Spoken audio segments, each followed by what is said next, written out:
Subscribe कीजिए हमारे channel को जिसका नाम है लीड कोचिंग और बेल आइकन वाला बटन दबाना मत भूलिएगा, क्योंकि आने वाले समय में हम इसी की जो डिटेल है वो आ चुकी है। मैंने 5:30 बजे एक वीडियो बनाई थी और ये दूसरा वीडियो मैं बना रहा हूँ 7:10 पे। ठीक है, इसको जूम कर लेता हूँ स्क्रीन पे आपके लिए, थोड़ा सा जूम कर लेता हूँ। मैंने जूम कर लिया भैया दोस्तों, इसको इधर थोड़ा शिफ्ट कर लेते हैं। ये आपका counselling guideline for admission triple M UT के 2020 के लिए। ठीक है, आपको स्क्रीन पे क्लियर कट दिखाई दे रहा होगा। ये कुछ इन्होंने पॉइंट्स दे रखे हैं। ये जो पॉइंट्स है, मैं पॉइंट्स को पढ़ने वाला नहीं हूँ, क्योंकि ये पॉइंट्स आप फटाफट से देख सकते हैं यार। इसको पॉइंट को बार बार पढ़ूंगा तो आप लोगों को लगेगा पहला पॉइंट है, ये दूसरा, टोटल 10-12 पॉइंट है। ठीक है, इसमें लिख रखा है कि अगर आपने ओबीसी का सर्टिफिकेट इस डेट से पहले होना चाहिए, ईडब्ल्यूएस का सर्टिफिकेट इस डेट से पहले होना चाहिए। जो भी बच्चा, जो भी स्टूडेंट उस कैटेगरी से बिलोंग करता है जाके देख लेना। मेनली तुम्हारे लिए 15वां पॉइंट है, काउंसलिंग की फीस 2000 रुपए है, जो कि नॉन रिफंडेबल है। भैया आपको 2019 का कट ऑफ दिखा दिया। 2019 में तो फिर भी 150 सीटें थी। आपको मैंने पहले भी एक वीडियो में बताया था कि सीटें जो है कम हो गई है ट्रिपल एम यूटी की, अब सीटें 90 हैं। तो आप लोग 90 सीटों के हिसाब से अपनी रैंक को देख लो। ठीक है, कट ऑफ मैंने अभी टेलीग्राम पे भी डाली है, जो हमारा चैनल है टेलीग्राम का, वहां पे भी डाली है और वीडियो भी डाल दी थी। ठीक है, आपको वीडियो मैं यहाँ पे टेलीग्राम का चैनल फिर दोबारा से दिखा देता हूँ, मैं बच्चों को बार बार दिखाता रहता हूँ। ठीक है, वहां पे पीडीएफ डाली है और इवन वेबसाइट पे भी लास्ट ईयर की कट ऑफ है, वहां से जाके देख सकते हो। और 16वां पॉइंट आपके लिए इंपॉर्टेंट है, the candidate has to deposit the confirmation fees of 40,000 within the जो ये टाइम दिया जाएगा आफ्टर सीट अलॉटमेंट, जो भी टाइम आपको मिलेगा। ठीक है, आपको सीट अलॉट होगी फर्स्ट काउंसलिंग के बाद, तो जो टाइम है आपको 40,000 रुपये जमा कराना है। अगर बच्चा 40,000 नहीं जमा कराता तो सीट उसकी कैंसिल हो जाएगी, और जो भी बंदा अगले राउंड में अप्लाई करेगा तो उसको मिल जाएगी। ये बात ध्यान रखना भाई। 16वां पॉइंट इंपॉर्टेंट है, 15वां इंपॉर्टेंट है। अगर कोई मैं पॉइंट छोड़ भी रहा हूं तो मैंने लास्ट ईयर में भी वीडियो बनाया था 2019 में, उसमें एक एक बात बता रखी है, या वैसे अब भी एक एक बात बता रहा हूँ, ऐसा कुछ नहीं है।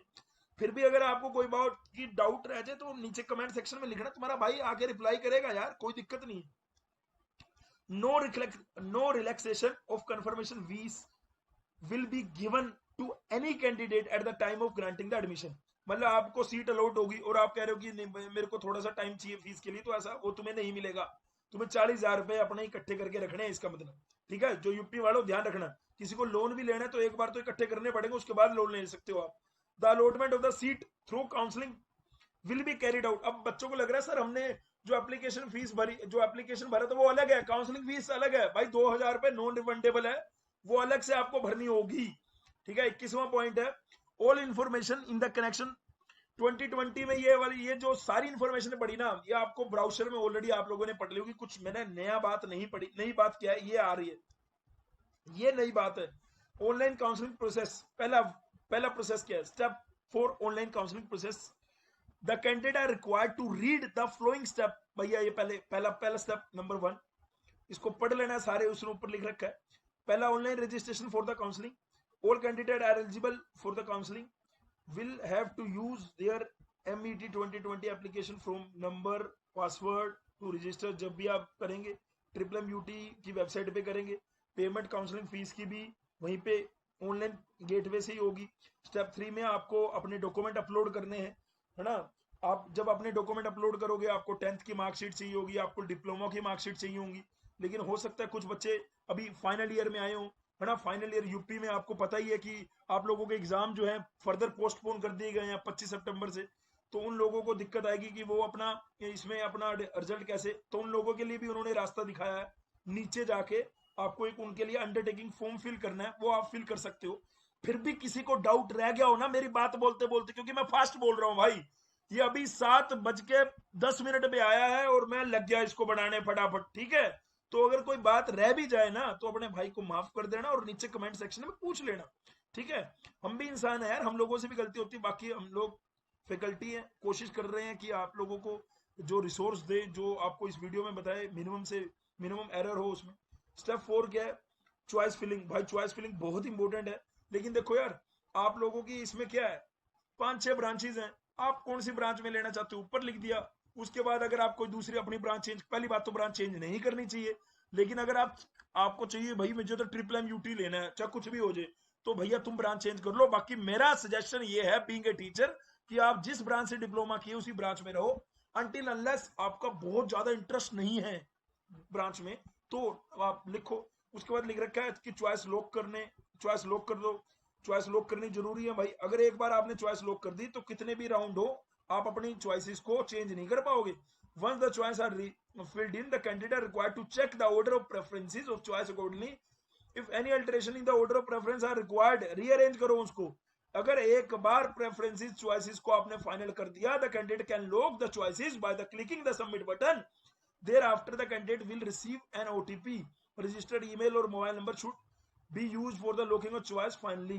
Then the choice are locked. Candidate will not be able to change their choices. तो भैया अगर आपने ब्रांच चेंज करनी भी है तो सोच समझ के, एक ही कॉलेज है, ऐसा तो है नहीं कि 10 कॉलेज हैं, वहां पे अलग अलग ब्रांच हैं, अलग अलग पुट करना है। आपके पास तो एक ही कॉलेज है, 6 ब्रांचें हैं। आप अगर सिविल से हैं तो ऑब्वियसली पहले सिविल लिखेंगे, फिर सिविल के बाद आप मैकेनिकल में जाना चाहते हो तो लिख दीजिए। मैकेनिकल के बाद अगर आप में कंप्यूटर में इंटरेस्ट था, हंगा है, आप वहां पे कुछ करना चाहते कंप्यूटर लिख दीजिए। इलेक्ट्रिकल, इलेक्ट्रॉनिक्स और केमिकल में तो आप बाद में अगर आपको भैया ट्रिपल एम ही चाहिए तो आप लिखेंगे, अदरवाइज मेरे हिसाब से तो नहीं लिखनी चाहिए। मेरे हिसाब से वो आपकी मर्जी है। Registered candidate who do not fill any choice will not be considered for the seat allotment, ये बात याद रखना। और उसकी फीस भी रिफंड नहीं करेंगे ये लोग। ऐसा नहीं है कि तुमने भैया उसको खाली छोड़ दिया तुम्हारी फीस वापस मिलेगी। फीस किसी भी हालत में वापस नहीं मिलेगी। Choices forget to lock choice, मतलब ये रूल लिख रखे हैं, रेड में दिया है। रेड का मतलब है भैया पढ़ लो इसको जरूर। Please note the choices order of preference one submitted and lock are not allowed to be alter modified under any circumstances. जब अगर आपको कोई कॉलेज या कोई काउंसलिंग का ऐसा नोटिस पढ़ो और उसमें अलग से डार्क कलर करके या अलग करके लिखा हो तो उसको जरूर पढ़ना चाहिए। All the round of allotment will use the locked choice. मैं भी अपने दोस्तों को जो जीसीसी में है, जो जीसीसी में नहीं भी है, उनको कह रहा हूँ भैया अपनी चॉइसेस ईमानदारी से भरना। जीसीसी में जितनी भी लड़कियां थी जिन्होंने ट्रिपल एम यूटी लिखा था उनको बड़े आराम से ट्रिपल एम यूटी मिलेगा। बेशक सीटें भी कम हो गई हैं तो भी मिलेगा, गारंटी है ये भाई की। Step 6 seat allotment. The final logged choice of the candidate would be processed centrally and the result of the seat allotment will be uploaded on the university website। ठीक है, आपको वेबसाइट पे रिजल्ट दे देंगे। Step 7 है deposit. आपको जो मैंने 40,000 वाला बताया था ऊपर वही है भैया, 40,000 आपको भरना है। वो डेट दे दी जाएगी। उस डेट में आपको ये नहीं है कि भैया जिस दिन अलॉटमेंट लेटर आएगा उसमें 1 दिन का, 2 दिन का, 3 दिन का जो टाइम होगा उसके अंदर आपको 40,000 रुपए भरने हैं। ऑनलाइन ही पे करना है, ये नहीं आपको वहां जाना है अपने अलॉटमेंट लेटर के साथ, है ना। Following which the provisional admission offered to the candidate will be cancelled और the offered seat will be allotted to the another candidate as per on the merit. The candidature of such candidate shall not be considered in any subsequent round of the seat allotment except sport counselling. Step 8 branch upgradation. ठीक है, इससे पहले जो हमने 5:30 बजे video डाली थी, ठीक है, जो हमने 5:30 बजे वीडियो डाली थी उसमें आपको मैंने कट ऑफ दी थी। अब वहां से कट ऑफ, वो तो भैया कट ऑफ फिर भी 150 सीट की थी, अब तो सीटें 90 हैं। वहां से जाके आइडिया ले लेना कि तुम्हें काउंसलिंग करनी है या नहीं करनी। ठीक है, बाकी जो भी एससी ओबीसी कैटेगरी के उनकी रैंक कितनी भी हो, भाई मेरा सजेशन है, मैं टीचर हूं, अगर आप एससी कैटेगरी के हैं, एसटी कैटेगरी के हैं यूपी के, या आपके पास ओबीसी कैटेगरी है या फिजिकली हैंडीकैप कैटेगरी है, तो आपकी रैंक कितनी भी हो आप काउंसलिंग करो। ठीक है, 2,000 रुपए का जुआ ही तो है, खेल लो, कोई दिक्कत नहीं है। काउंसलिंग करो, अपनी चॉइसेस फिल करो और ईमानदारी से अगर शिद्दत से चीजें करोगे तो डेफिनेटली, क्या पता, लक का कुछ नहीं पता कहां किस मोड़ पे हमारे पास में बैठा हो। तो भाई मैं तो ये भी कह रहा हूं, ठीक है। डिपोजिशन ऑफ रिमेनिंग यूनिवर्सिटी जो फीस है, candidate are required to deposit remaining जो फीस है after detecting the confirmation fee at the time of registration, या जब भी आपका ईयर चालू होगा उसमें आपको भरनी है। लेकिन यूपी वाले बच्चों के लिए अभी सबसे बड़ी समस्या तो यह है, उनके फाइनल पेपर ही नहीं हुए, इवन वो पेपर पोस्टपोन हुए हैं। मैंने जाके देखा कि वो इन्फॉर्मेशन जो है वो फेक नहीं है, वो बिल्कुल राइट है यूपी वालों के। अब मैं यहाँ पे आ जाता हूँ काउंसलिंग का शेड्यूल पे। काउंसलिंग का शेड्यूल 12 तारीख आज 5 बजे आया नोटिस। इनका 5 बजे नहीं आया था भाई, आपका 5:30 बजे इनकी वेबसाइट पे था, लेकिन इनका नोटिस 7 बजे आया, कोई दिक्कत नहीं है ना। रजिस्ट्रेशन हो गया, चॉइस फिलिंग होगी, डॉक्यूमेंट अपलोडिंग हो गया, ऑनलाइन डॉक्यूमेंट वेरिफिकेशन हो गया। ये सारा प्रोसेस 12 सितंबर से लेके 29 सितंबर तक होना चाहिए। 29 सितंबर तक आपको ये सारा का सारा प्रोसेस करना है। 12 सितंबर को भैया रजिस्ट्रेशन कर दोगे, है ना, 19 सितंबर तक आपको ऑनलाइन रजिस्ट्रेशन के लिए विंडो खुलेगी, काउंसलिंग फीस के लिए खुलेगी, स्कूलिंग के लिए खुलेगी, ठीक है। तो बड़े आराम से आप जो 19 तारीख तक अपनी ये सारी चीजें कर लेंगे, 27 तारीख तक एंड हो जाएंगे भाई, ऑनलाइन रजिस्ट्रेशन खत्म हो जाएंगे। लास्ट डेट क्या, 27 तारीख मान के चलो। बाकी मैं तो कह रहा हूं भैया, अगर आज आ गया नोटिस तो कल ही काम शुरू कर दो अपना, ठीक है। कल परसों आराम से आप पढ़ के, एन अच्छे से पढ़ के, पहले तो वीडियो हमारी देख लो, थोड़ी बहुत बातें हमारी समझ आएंगी, उसके बाद हमारी बातों पे पूरा रिलाय मत करो, क्योंकि हम कई चीजें छोड़ भी चुके होंगे। और आप उसके बाद फाइनल जाके, वो 13 पेज की समरी है काउंसलिंग की, ठीक है, आपको हमारे टेलीग्राम ग्रुप पे भी मिलेगी, नो डाउट, और नहीं तो वेबसाइट पे तो पड़ी है, ठीक है। और उसका जो फर्स्ट राउंड का अलॉटमेंट आएगा वो 30 सितंबर को आ जाएगा, और जो फीस भरने की कंफर्मेशन है 3 अक्टूबर तक है।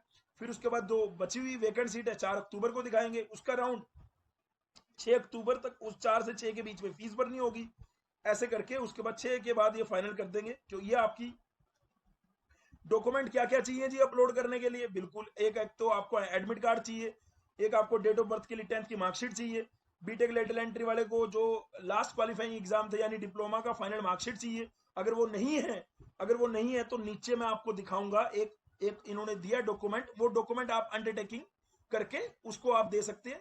और उसमें अंडरटेकिंग में आप लिख दो 31 अक्टूबर तक, अभी तो सितंबर चल रहा है, गवर्नमेंट ने कहा सितंबर में एग्जाम ले लो अपने, लेने के बाद अक्टूबर तक आपका रिजल्ट 100% आ जाएगा। नहीं आता है तो ये आपकी डेट एक्सटेंड करेंगे, ऐसा मैं कह रहा हूं, ठीक है, ऐसा आपका भाई कह रहा है, क्योंकि आपका भाई भी तो टीचर है, ठीक है। Domicile certificate of the parents चाहिए, ईडब्ल्यूएस सर्टिफिकेट चाहिए, कैटेगरी ओबीसी है, एससी एसटी है, फिजिकल हैंडीकैप का जो मेडिकल ऑफिसर द्वारा, chief medical officer, CMO officer, CMO बोलते हैं, है ना। फिजिकल हैंडीकैप वाले भाई कितनी भी रैंक हो उनकी, जो आर्म फोर्स में है, फ्रीडम फाइटर में है, एससी एसटी, कितनी भी रैंक को भाई काउंसलिंग जरूर करना, मैं कह रहा हूं, ये मैं कह रहा हूं।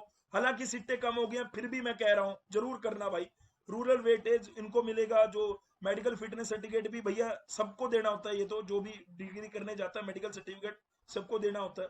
Important note, candidate who have not registered with in the, इस टाइम में गुड मेरिट रैंक में है तो उनको वो एलिजिबल नहीं होंगे भाई, अपने टाइम से इसे कर देना। ये नहीं है कि भैया मैं रैंक 1 था, मैंने तो करा नहीं, मेरे को तो डेट पता नहीं लगी।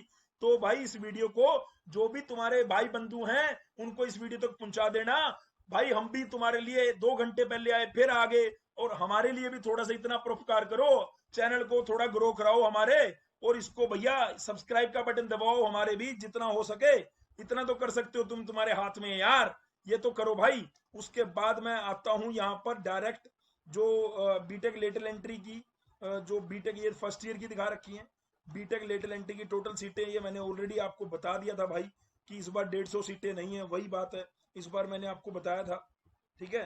ये मैं इसको थोड़ा सा छोटा कर लेता हूँ, यहाँ पे सीटें अब क्या हो चुकी हैं, 90 हो चुकी हैं। ये विंडो आपको दिखाई दे रही होगी। मैं सोच रहा हूँ कि मैं मार्कर भी ले ही लूँ, एक बार मार्कर भी ले लूँ, मार्कर का मजा भी ले लूँ, मेरे सामने मार्कर बोर्ड रखा है तो मैं क्यों ना मजा लूँ भाई, है ना। तुम लोगों का साथ रहेगा, भगवान का आशीर्वाद रहेगा तो भैया मार्कर भी चला लेते हैं। कितनी ब्रांच है सर, 1 2 3 4 5 6 7, 7 हमारी ब्रांच है। हमें जो चॉइस फील करनी है, पहले तो जो हमारी ब्रांच है, मेरा मेरा सजेशन भी सुन लो, कोई बच्चा अगर सिविल किया तो पहले सिविल भर देना, उसके बाद आप मैकेनिकल लेना चाहो तो मैकेनिकल भरना, और उसके नीचे की ब्रांचेस अगर आप चाहोगे तो भरना, ठीक है। इसमें इनटेक टोटल क्या 90 है, 50 जो है ये जर्नल के लिए हैं। अब जर्नल में हमारे जर्नल एक तो लड़के हो गए, है ना, एक लड़कियां होगी, ये जर्नल लड़कियों की सीटें हैं, लड़कियों की 7 सीटें हैं जर्नल, अलग अलग ब्रांच में एक एक सीट है। अब लड़कियों को लग रहा होगा कि अगर जनरल लड़की एक है तो दूसरी, अरे भाई जो भी तुम ब्रांचेस भी तो भरोगे तो उसके हिसाब से जो रैंक 1 वाला होगा उसको वो मिलेगी, रैंक 2 वाले को वो मिल जाएगी, रैंक 3 वाले को वो मिल जाएगी। तो भैया चॉइसेस कैसे करनी है, आपने सीएससी सबसे ऊपर, जो आपकी पहली तो जो आपकी डिप्लोमा में ब्रांच है सबसे ऊपर वो भरना, मेरा सजेशन ये है। लेकिन अगर आपको कंप्यूटर सबसे पहले चाहिए, आपने अपना मन बना रखा है, आपका इंटरेस्ट है, तो आप कंप्यूटर भी ऊपर भर सकते हो। फिर उसके बाद सिविल है, मैकेनिकल है, उसका अरेंजमेंट भाई आपकी वो मर्जी है। मैं सोच रहा हूँ कि मैं इसके अंदर 9 वो लूँ तो ज्यादा बढ़िया है। तो जर्नल की ये जो 50 सीटें हैं, ये इसका डिस्ट्रीब्यूशन है 38 और 48 और 2 50। उसके बाद ईडब्ल्यूएस की 9 सीटें हैं, ईडब्ल्यूएस ओपी की 7 हैं, ओ ईडब्ल्यूएस लड़की की कोटे की 2 हैं। अलग अलग कोटे की रैंक आपकी आई हुई है, उसी की कोटे के हिसाब से सीटें हैं। बड़े आराम से उसी के हिसाब से सारे बच्चों को मिलेंगी। तो भैया मेरी तो ऑल दी बेस्ट है। मैं तो चाहता हूं कि जितने बच्चे अपने थे या इस चैनल पे हैं उन सबको भैया ट्रिपल एम यूटी मिल जाए। मैं हर बार हम ट्रिपल एम यूटी में 7 से 8 और कई बार 10 स्टूडेंट तक जीसीसी के एवरी ईयर जाते हैं। इस बार भी जाएंगे, ठीक है, ऐसी कोई दिक्कत वाली बात नहीं है, इस बार भी जाएंगे, ठीक है। तो अपना भाई देख लो, है ना। और जो अंडरटेकिंग की बात कर रहा था वो ये दे रखा है अंडरटेकिंग, ये आप इसका प्रिंट आउट निकालोगे, यहाँ डेट लिखोगे और बोल दोगे कि मेरा जो लास्ट टाइम जो रिजल्ट है अभी नहीं आया, जैसे आएगा हम आपको सबमिट करा देंगे, इसलिए हमारा एडमिशन जो है तब तक कैंसिल ना किया जाए। बस इतनी सी बात है। Thank you so much listening my voice. जिस भी बच्चे को डाउट हो तो भैया नीचे कमेंट में जरूर लिख देना, साथ में जय माता दी लिख दिया करोगे तो थोड़ा पता लगेगा कि अपना ही बालक है ना। और दूसरी बात मैं ये कह रहा था कि ज्यादा से ज्यादा अपने माता पिता का सम्मान किया करो, उनको पैरी पहना जरूर किया करो। पैरी पहना मतलब पैर को जरूर स्पर्श किया करो, उनसे ताकत मिलती है। किसी की रैंक ऊपर नीचे भी आई है तो भी भाई सीटें कम है, लेकिन वो रिजर्व कैटेगरी से है तो उसको काउंसलिंग जरूर करनी चाहिए, ऐसा मेरा सजेशन है। Thank you so much listening my voice. Love you all, God bless you all. जाते जाते दोनों हाथ जोड़ के परमात्मा से मैं शक्ति मांगता हूं, इतनी शक्ति हमें देना दाता, मन का विश्वास कमजोर ना हो, हम चले नेक रास्ते पे हंसते, भूल कर भी कोई भूल ना हो, भूल कर भी कोई भूल ना हो। Thank you.